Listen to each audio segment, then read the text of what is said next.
Hello folks. Now what I'm going to be up to today is I'm going to replace this power window motor in the driver's side door of the Safari. And as you can see, let me turn the key on first. Okay. You roll it down, you'll go down that far and stop. And it won't go back up. You gotta let the motor cool off before it'll go back up. So we got the new motor, and we're going to go about replacing that today.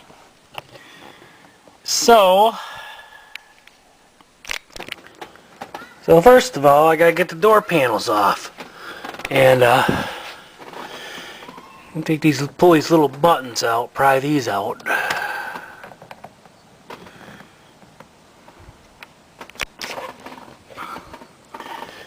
Okay, then this screw's got to come out. Oops, wrong one. It's a Phillips head.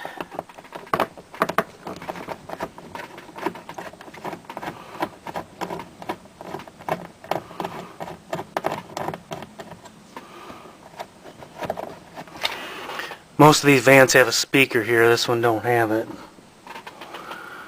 Then this little trim piece has got to come off. This is unique to this van because it's a conversion van.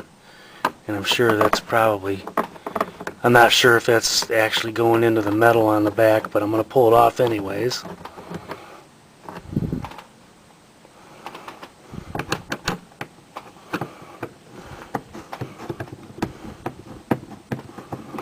Yep.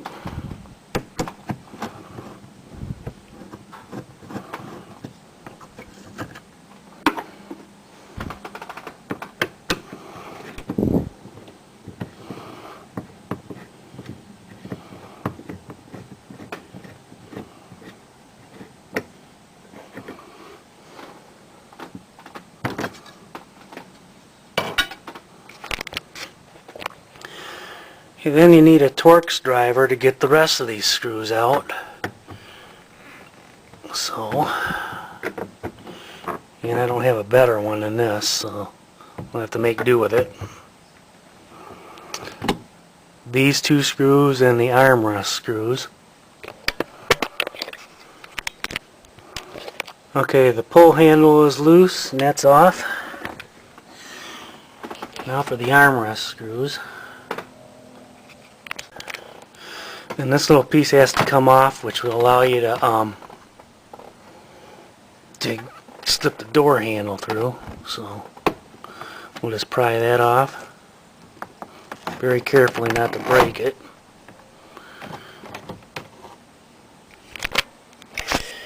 Then gently pry this part here off.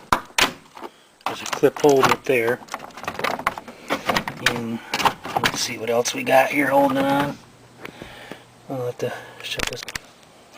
Okay, slide that out and then just unplug the connectors for the switches. Before I do that, I'm going to roll this window back up all the way. Okay, all those are out and that's off. It's no small feat in itself to try to figure out how to get those connectors pried off of there and how they're locked on there, because they're all different. Next thing, the armrest, just gently pry it off from the top. Try not to beat anything up here.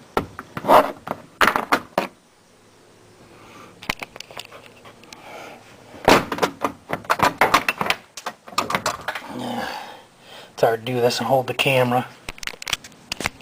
Okay, now you need a tool like this. It's a door panel removal tool. And you just try to slip it into the edge here. And this door panel is a little bit harder than the ones I'm usually used to working with. But you just slip it in there, find the clips, and pry them off. I'll have to do that off camera. Okay, the door panel is off. And if you can get these off without breaking these little clips, you're doing pretty good, because I almost always break them. Looks like this time I only broke the end off that bottom one down there. So actually that's not too bad. I think the 95 models and earlier are a little bit easier to take the door panels off, but I finally got this one off. So then you just peel back this rubber cover here.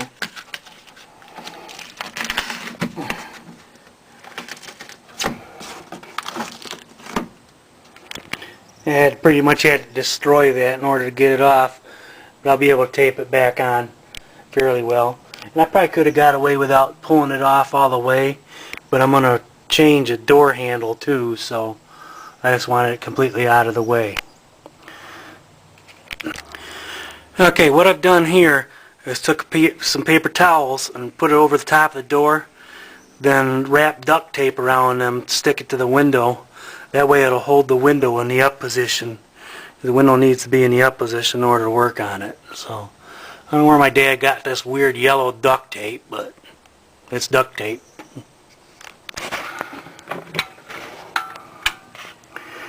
Okay, now the power window motor is riveted in. There's a rivet there, and down there. Those rivets have to be drilled out. So I'll go about getting that drilled out. I'm not going to take any video of doing that. You know, so I've replaced these before. I had a 96 Astro and I had to replace the motors in that. So I've done it before.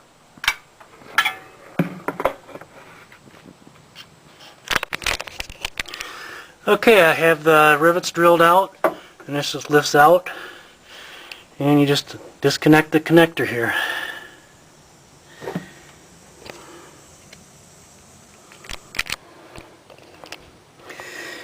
Okay, now I got the new motor here, and I've put a little grease on the gear here, and you'll see the mounting bolts here.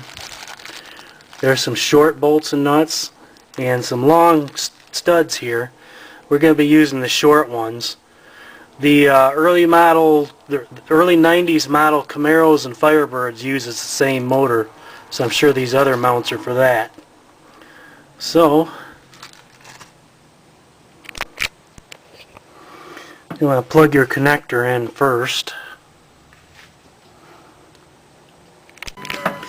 Okay, I got the new motor in, and what I ended up having to do, instead of using the nuts and bolts that came with it, since it's pretty much impossible to get your hand back behind there to get the nuts on the back, I used some self-tapping machine sheet metal screws, and it's holding it in there just fine, and it seems to be working good. Goes down all the way. A little bit noisy going up there, but I'm going to give it a grease job.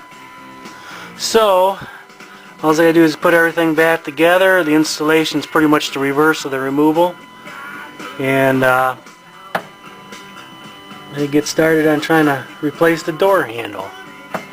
So we'll talk to you later. Goodbye.